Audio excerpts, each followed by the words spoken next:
Welcome back after the break. So Basit صاحب، آپ کے فیوریٹ، ہم سب کے فیوریٹ نائب وزیر اعظم وزیر خارجہ اسحاق ڈار صاحب عظیم الشان دورے پر ہیں بنگلہ دیش کے. خیر بڑی ہائی ایکسپیکٹیشنز ہیں اس دورے سے. کیا توقعات رکھنی چاہیے؟ آپ اس دورے کو کیسے دیکھ رہے ہیں؟ نہیں، ہم تو بڑے پازیٹیولی دیکھ رہے ہیں اور بڑا زبردست دورہ ہے، اچھا، اور اس کے اچھے نتائج نکلنے چاہیے. اور اس سے پہلے ابھی بلکہ وہاں پہ اس وقت موجود بھی ہیں ہمارے کامرس منسٹر جام کمال خان صاحب بھی وہاں موجود ہیں. اور اس سے پہلے جولائی میں محسن نقوی صاحب وزیر داخلہ بھی ہو کے آئے ہیں.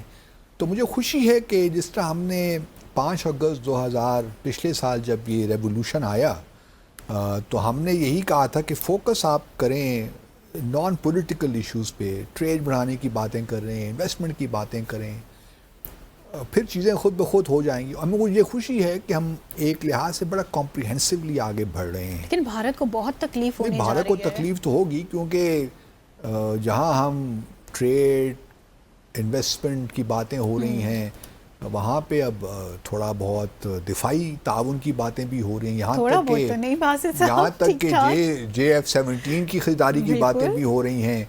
اور پھر یہ اور کیوں نہ ہو، جی اصل تو یہ ہے نا کہ بنگلہ دیش اور پاکستان کی ہماری ایک شیئرڈ ہسٹری ہے. بنگلہ دیش بھی کبھی پاکستان تھا.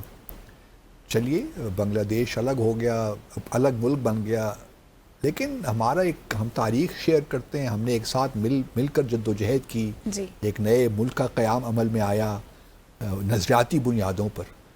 اور کوئی وجہ نہیں ہے کہ ہم ماضی کی تلخیوں کو بھلا کر آگے نہ بڑھیں. بالکل. بھارت کی تو یہ خواہش ہے. آج بھی اگر آپ بھارت کا میڈیا پڑھیے تو اس میں یہی نظر آتا ہے کہ جی بنگلہ دیش کیسے بھول سکتا ہے کہ کتنا ظلم کیا، یہ ہوا وہ ہوا.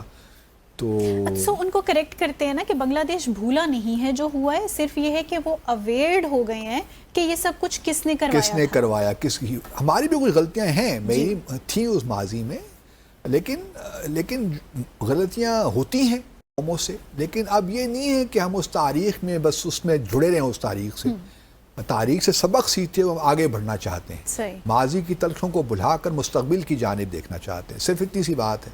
اور ہم نے یہ فیصلہ کر لیا ہے دونوں ممالک نے کہ ہم آگے بڑھیں گے. اور دیکھیے 2005 میں آخری انٹر گورنمنٹل کمیشن پاکستان اور بنگلہ دیش کا بنا ہوا تھا، اس کی آخری ملاقات 2005 میں ہوئی تھی. اس سے آپ اندازہ لگائیے نا کہ شیخ حسینہ کے زمانے میں ملاقات، ہمارے تعلقات کہاں پہ تھے. 2008 میں آئی تھی نا شیخ حسینہ، اس کے بعد پھر گورنمنٹل کمیشن کی میٹنگ ہی کوئی نہیں ہوئی. اب مجھے خوشی ہے کہ ہم نے اس کو تھوڑا سا ری آرگنائز کیا ہے ان دا سینس کہ اب اس کو ہم نے ٹریڈ اینڈ انویسٹمنٹ کمیشن بنا دیا ہے. تو اس کی اب فوکس طریقے سے ٹریڈ اور انویسٹمنٹ پہ کام ہوگا. اس کے ساتھ ساتھ مجھے جو لگتا ہے وہ یہی ہے کہ اسحاق ڈار صاحب کا جو دورہ ہے اس میں ساری چیزیں ڈسکس ہوگی. ممکن ہے کہ بنگلہ دیش پرانے مسائل بھی اٹھائے، اپالوجی کے مسائل ہیں یا کچھ اور کمپنسیشن کے ایشوز ہیں، وہ ساری چیزیں ہیں. لیکن یہ خوشی کی بات ہے کہ بنگلہ دیش کی اس حکومت نے فیصلہ کیا ہوا کہ یہ چیزیں امپیڈیمنٹس نہیں بنے گی ہمارے تعلقات کو آگے بڑھانے میں. تو یہ شائن بات ہے. اب جو ہے ایک اور چیز بھی سامنے آتی ہے، کیونکہ الیکشن ہونے بنگلہ دیش میں اب اگلے سال ہوں گے، فروری کے مہینے میں شاید ہو جائیں، جو سننے میں آ رہا ہے. جو ڈاکٹر محمد یونس جو چیف ایڈوائزر جن کو پرائم منسٹر کہہ لیں، ان کے قول الیکشنز ہوں گے.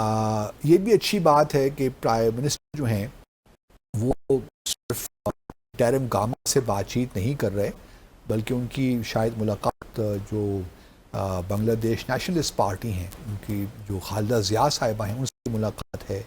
اسی طرح جماعت اسلامی کی لیڈرشپ سے ملاقات بھی ہے، جو کہ سارے الیکشنز میں پارٹیسپیٹ کریں گے.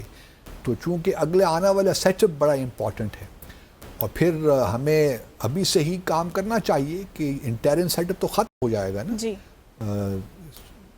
اسحاق ڈار صاحب کی ملاقات اپنے جو کاؤنٹر پارٹ ہیں محمد توحید حسین صاحب سے بھی ہو جائے گی.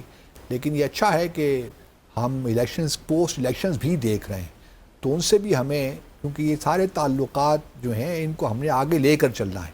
تو اس لیے ضروری ہے کہ جہاں ہم یہ کوشش کر رہے ہیں کہ جی انٹرم گورنمنٹ سے ہمارے تعلقات ہوں، لیکن ہم نے اس کو انسٹیٹیوشنلائز بھی کرنا ہے تاکہ معاملات آگے چلیں.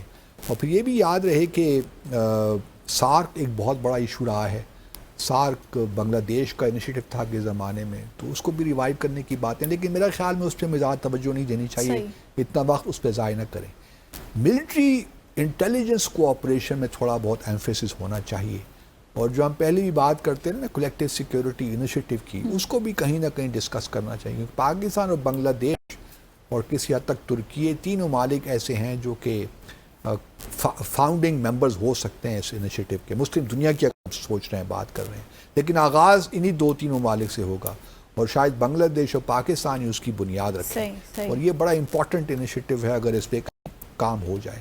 اس کے علاوہ اگر آپ دیکھیے تو چائنا بھی انوالوڈ ہے, بلکہ مئی کے مہینے میں یہ جو معرکہ حق کے بعد چین نے ہی ایک ٹرائیلیٹرل میٹنگ کروا دی تھی پاکستان, بنگلہ دیش اور چین کے درمیان. تو یہ بڑی خوش آئند بات ہے ہمارے لیے, چین بھی سارے پروسیس میں انوالوڈ ہے. ٹرائیلیٹرل سے فریقی جو معاملات ہیں وہ ہم مل کر اکنامک ڈیولپمنٹ کی باتیں کر رہے ہیں, اکنامک انٹیگریشن کی باتیں کر رہے ہیں, کنیکٹیویٹی کی باتیں کر رہے ہیں. پھر یہ ہے کہ ڈائریکٹ فلائٹس شروع ہو جائیں گی, یہ بڑا اچھا فلائی جناح میرے خیال میں ان کو تو آلریڈی مل گئی پرمیشن, اجازت مل گئی ہے. ایئر سیال بھی شاید وہ بھی انٹرسٹڈ ہیں, تو وہی پروسیس میں ہے. جو بنگلہ دیش کی ایئر لائن ہے وہ بھی ڈائریکٹ فلائٹ شروع کرے گی. پھر ایک اور بڑی امپورٹنٹ اہم پیش رفت ہوئی کہ ڈپلومیٹک اور آفیشیل پاسپورٹ ہولڈرز جو ہیں پاکستان اور بنگلہ دیش کے, وہ بغیر ویزا کے آ جا سکیں گے. تو میرے لیے تو بہت اچھا ہو گیا. تو اب یہ ایک اچھی بات ہو رہی ہے, بلکہ میں تو یہ امید کروں گا کہ یہ 5 سال کا ایگریمنٹ ہے, یہ میں امید کرتا ہوں کہ اس کو بلکہ اپ گریڈ کیا جائے, عام لوگوں تک یہ فیسلٹی جانی چاہیے نا. ویزا ایبولیشن ایگریمنٹ ہونا چاہیے کہ عام پاکستانی اور عام بنگلہ دیشی وہ بغیر کسی ویزے کے آ جا سکیں, کم از کم مہینے کے لیے. مطلب اس قسم کی آپ ریسٹرکشنز لگا سکتے ہیں, لیکن بنگلہ دیش کے تقریباً ہمارے بہت سے ممالک کے ساتھ ویزا ایبولیشن ایگریمنٹس ہیں. تو اس قسم کا ایگریمنٹ بھی میں دیکھ رہا ہوں کہ مستقبل میں ہو سکتا ہے, اور کیوں نہیں ہونا چاہیے. یہ صرف ڈپلومیٹک اور آفیشیل پاسپورٹس تک محدود نہیں رہنا چاہیے. تو اس کو بھی آگے میں سمجھتا ہوں کہ بڑھنا چاہیے. ڈاکٹر محمد یونس بھی وزٹ کریں گے پاکستان؟ یہ ایک اہم سوال ہے کہ اب الیکشنز ہونے سے پہلے میرے خیال میں آنا تو چاہیے, کیونکہ ان کی بڑی کنٹریبیوشن ہے, اور ہمارے وزیر خارجہ ان کو دعوت نامہ تو دیں گے وزیر اعظم شہباز شریف کی جانب سے. وہ آتے ہیں نہیں آتے وہ وی ڈو ناٹ نو, لیکن چین تو وہ گئے تھے. چین کا دورہ انہوں نے اس سال مارچ میں میرے خیال میں کیا تھا. حالانکہ اور انڈیا بھی جانا چاہتے تھے, لیکن بھارت سے ان کو کوئی مثبت جواب نہیں ملا. لیکن پاکستان تو میرا خیال ویلکم تھا, ان کی ایک جو ہے وائز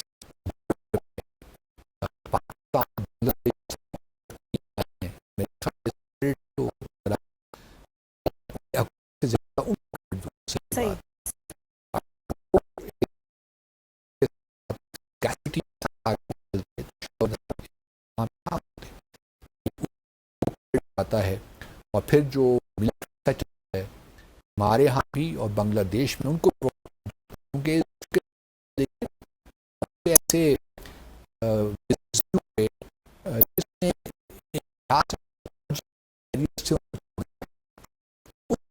ہموار کی ہم انٹریکشن دیکھ رہے ہیں بنگلہ دیش اور پاکستان کے. بھارت بتا بلچی ہوئی, وہ بڑے زبردست تبصرے کر رہے ہیں کہ یہ بنگلہ دیش کس جانب جا رہا ہے, تو مسائل پیدا ہو جائیں گے اور یہ تو ہونا چاہیے. لیکن اس میں ان کی اگر انہوں نے شیخ حسینہ کو استعمال کیا پاکستان کے خلاف, تو یہ ان کو یاد رکھنا چاہیے تھا کہ جو بنگلہ دیش کے عوام ہیں وہ پاکستان کے خلاف نہیں ہیں. وہ شیخ حسینہ کو آپ نے استعمال کیا, لیکن وہ ایک ببل تھا جو پھٹ گیا. باسط صاحب امیزنگلی وہ اس ساری بات کا بھی کریڈٹ پاکستان کو دینا چاہتے ہیں. کس چیز کا؟ پروپیگنڈا کرتے ہیں کہ پاکستان کا ہاتھ ہے ان سب حالات میں. کیا ابھی تک یہ کر رہے ہیں, یہی ہے نا, یہی ان کی مس کیلکولیشنز ہیں. جس طرح دیکھیے نا, پریزیڈنٹ ٹرمپ کو وہ صحیح ریڈ نہیں کر سکے اور سیز فائر کا کریڈٹ نہیں دیا ٹرمپ کو, مس کیلکولیٹ کر گئے نا. اگر وہ مان لیتے کہ جی ہاں پریزیڈنٹ ٹرمپ کا بڑا اہم رول تھا, کسی کو اچھی سی فارمولیشن اپنے لا سکتے تھے, کوئی مشکل کام نہیں تھا, لیکن وہ مس کیلکولیٹ کر کے اور آج بھگت رہے ہیں. اسی طرح وہاں بھی انہوں نے مس کیلکولیشن کی. انہوں نے جب یہ کہا نا کہ پاکستان کا پیچھے ہاتھ ہے, جس کا مطلب یہ ہے کہ جو لوگوں کا اپنا ایک ریولوشن تھا, لوگوں کے اپنے جذبات تھے, آپ ان کی توہین کر رہے ہیں نا. بالکل. آپ ان کو یہ بتا رہے ہیں کہ جی آپ کا تو اپنا کچھ نہیں تھا, آپ پاکستان کے ہاتھوں میں کھیلے. حالانکہ یہ تو بات تھی ہی نہیں, وہ تو ایک بالکل خود بخود ایک نیچرل طریقے سے, آرگینک طریقے سے آیا ریولوشن, اور وہ بہا کے لے گیا شیخ حسینہ کو. تو آپ لوگوں کی انسلٹ تو مت کریں نا, ان کے جو ایک پولیٹیکل میچورٹی تھی, ان کو آپ نے اس کو انسلٹ کیا. تو اس وجہ سے وہ بھی it did not go down very well with the people of Bangladesh. تو ہم امید کرتے ہیں, اور I sincerely hope کہ ڈاکٹر محمد یونس پاکستان کا دورہ کریں گے انتخابات سے پہلے, تاکہ ہم ان کو جو ہے ہم بھی ان کو نشان امتیاز دے سکیں. Perfect set. سو اسی کے ساتھ آج کے نشان پاکستان کون سا ہوتا ہے سب سے ہائیسٹ؟ نشان پاکستان شاید وہ دے سکتے. چلیے آپ نے, اور پھر ان کو اپنے ڈیسائفر کے اسٹوڈیو میں بھی انوائٹ کریں گے. ہم ان کے پاس خود جائیں گے, ان کے پاس خود جا کے انٹرویو کریں گے. پرفیکٹ. سو یہ تو آپ نے ہمارے ویئرز کو بہت ایک گڈ نیوز سنا دی. سو اسی کے ساتھ آج کے ڈیسائفر ود عبدالباسط کا آج کا وقت یہاں ختم ہو گیا ہے. اپنے ناظرین سے اب دوبارہ ملاقات ہوگی next week. Be happy, take care, Allah حافظ.